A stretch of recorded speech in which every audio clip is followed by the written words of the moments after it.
Vous savez, j'ai envie de me confier à vous ce soir. À toi surtout.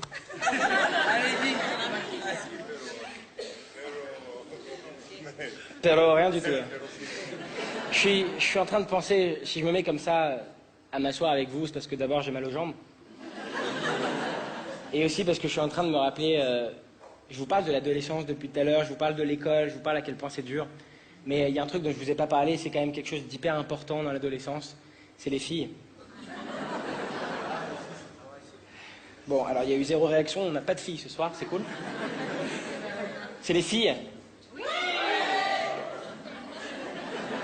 Moi, je suis sorti avec ma première meuf, hein, ma première copine, j'avais 15 ans, et elle aussi. Et déjà, il faut savoir un truc, c'est qu'à 15 ans, une meuf, que tu le veuilles ou pas, elle est hypocrite. Elle est hypocrite. Exemple, une meuf de 15 ans qui te dit « Oula, toi, t'as fait la fête hier soir. » Ça veut dire « Toi, t'as une sale gueule aujourd'hui. » Une meuf de 15 ans qui te dit, et ça, tout le monde l'a déjà entendu au moins une fois dans sa vie, cette phrase. « Il est pas beau, mais il a un truc. » Ben ça, les mecs, ça veut dire il pourrait sortir avec une fille, hein, mais ce sera pas moi. Et en plus de ça, cette copine avec qui je suis sorti, bah, elle avait un chat. Elle avait un chat. Ça choque personne. Elle avait un chat. C'est comme le pire animal du monde, le chat, non? Ok. C'est quoi, il y a une fédération de chats ici ou quoi? Non, mais sans déconner, il y a des gens qui ont des chats dans la salle? Non, franchement, le chat, c'est quand même le pire animal du monde. Moi, parfois, j'étais avec elle, tu sais, on était bien, on était super, elle me parlait, elle me racontait sa vie. Et moi, je l'écoutais pas elle, j'écoutais son chat qui était sur ses genoux, tu sais, il était là. Et j'arrivais à lire rien que dans ses yeux ce qu'il voulait me dire, cette saloperie, là. Tu sais, il était là, comme ça, il me regardait, comme ça.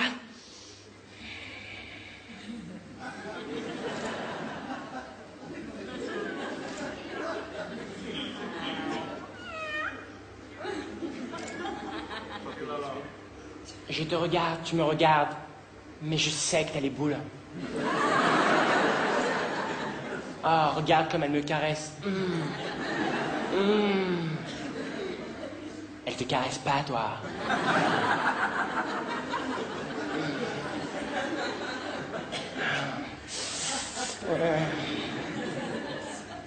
En plus, moi, si je saute du 3e étage, ben, je me fais pas mal.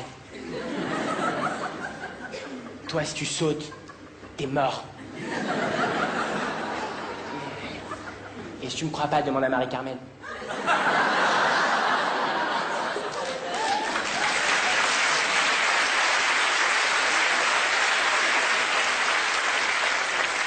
Le chat, quand même, c'est quand même le pire animal au monde, quoi.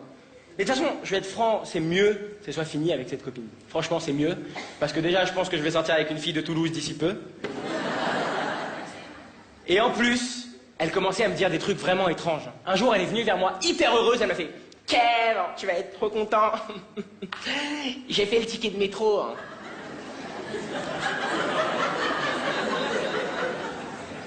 J'ai flippé grave. Je savais pas ce que c'était le ticket de métro. Quand elle m'a dit ça, j'ai cru que son esthéticienne avait fait un pacte avec la RATP ou... Sérieux? Comment ça s'appelle la RATP à Toulouse? L'esthétino? Tisséo? Tisséo. Piano. C'est bon, on vous l'a déjà fait 13 fois, ça y est. Sérieux? Je pensais qu'elle avait fait un pacte, sans déconner, ticket de métro. Un mois plus tard, je suis sorti avec une rousse. Je lui ai dit, ne me dis rien, je sais que t'as fait la carte orange.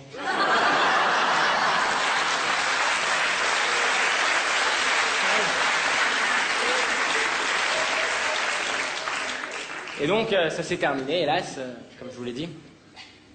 Et pour me quitter, elle m'a dit cette phrase aussi que beaucoup de filles disent et qui est incompréhensible, c'est ouais, franchement, tu me surprends pas assez, quoi. Je te surprends pas assez? Non, je suis désolé, tu me surprends pas assez, quoi, donc c'est pas possible, quoi. Putain. Les filles veulent qu'on les surprenne, les gars. Les filles veulent qu'on les... Bah!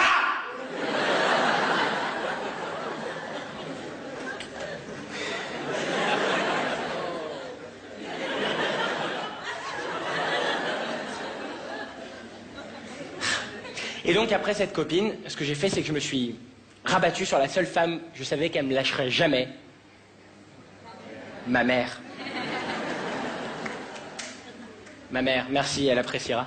Et le seul problème avec ma mère, c'est qu'on a un peu mal choisi nos dates. C'est-à-dire que moi, pendant que j'étais dans la crise d'adolescence, elle était en train d'arrêter de fumer. Et donc moi, ce que je faisais, comme je savais qu'une personne qui est en train d'arrêter de fumer, c'est quand même quelqu'un qui est assez... on le sait, hein.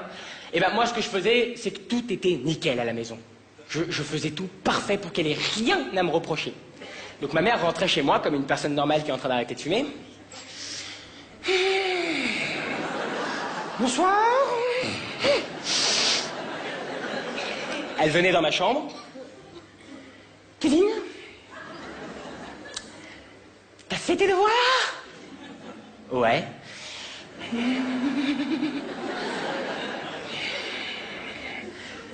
T'as rangé ta chambre? Ouais.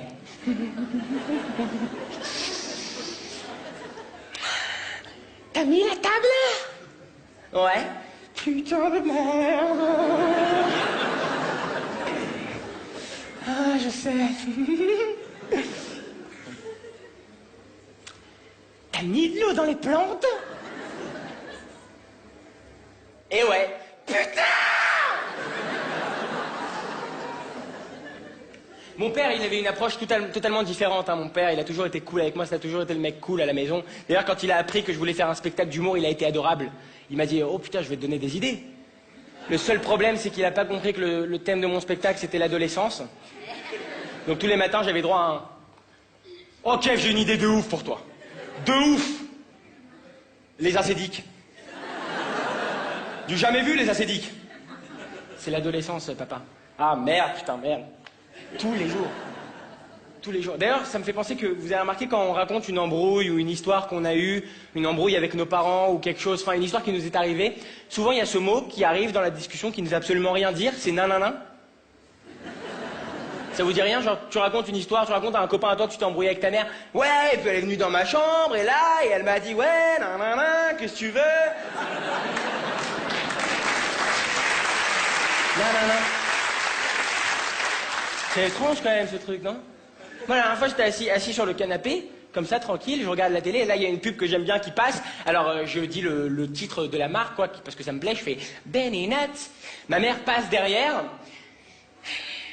et elle me dit cette phrase que beaucoup de mères ont déjà dû dire à leur enfant, c'est si tu connaissais tes devoirs aussi bien que les pubs, eh ben, on serait tranquille, hein. Alors moi, forcément énervé, je me lève, je lui dis, mais qu'est-ce que tu connais à ma vie, en plus, là-bas, nanana, qu'est-ce que tu veux? Ah ouais. Et ma mère, en parlant d'elle, la dernière fois, je rentre chez moi, enfin, je me rappelle, tout ça, c'est des souvenirs, je rentrais chez moi affamé de l'école, parce qu'à cet âge-là, on est souvent affamé, c'est pour ça qu'on pèse 150 kilos. Et je rentrais souvent affamé chez moi, et je faisais, maman, j'ai faim. Et elle me disait souvent cette phrase qui peut te tuer un homme qui a faim, c'est, bah, prends un yaourt. Prends un yaourt.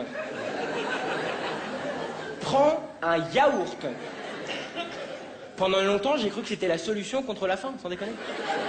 Je voyais des clochards dans la rue, s'il vous plaît. Enfin, prends un yaourt, mon pote. C'est ma mère qui l'a dit. Ah ouais. Vous allez bien, Toulouse, ce soir? Ouais. Moi aussi.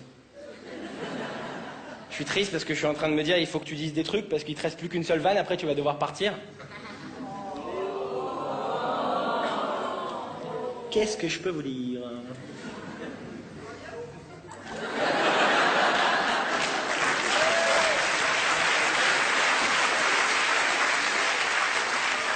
Pour ceux qui n'ont pas entendu, je fais la retranscription. J'ai dit, qu'est-ce que je peux vous dire? Elle a dit, prends un yaourt.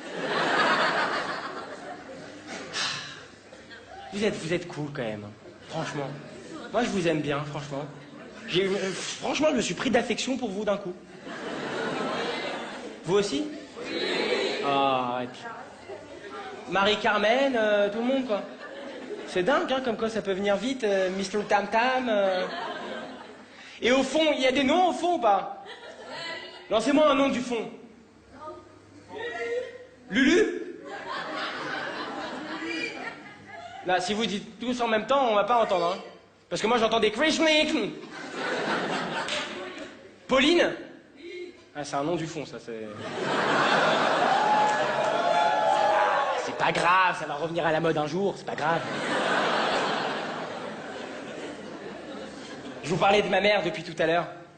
Ma mère, c'est quand même une femme formidable. C'est une femme qui est formidable parce qu'elle a créé un truc en France qui a fait une révolution. Elle a créé une danse dont, franchement, il y en a plein qui l'ont dansé et ceux qui l'ont pas dansé, ils en ont forcément entendu parler. Forcément. Et cette danse, elle la danse depuis qu'on est tout petit avec mon frère dans notre éducation. Kevin, tu ranges ta chambre. Vous me prenez la tête tous. Il y a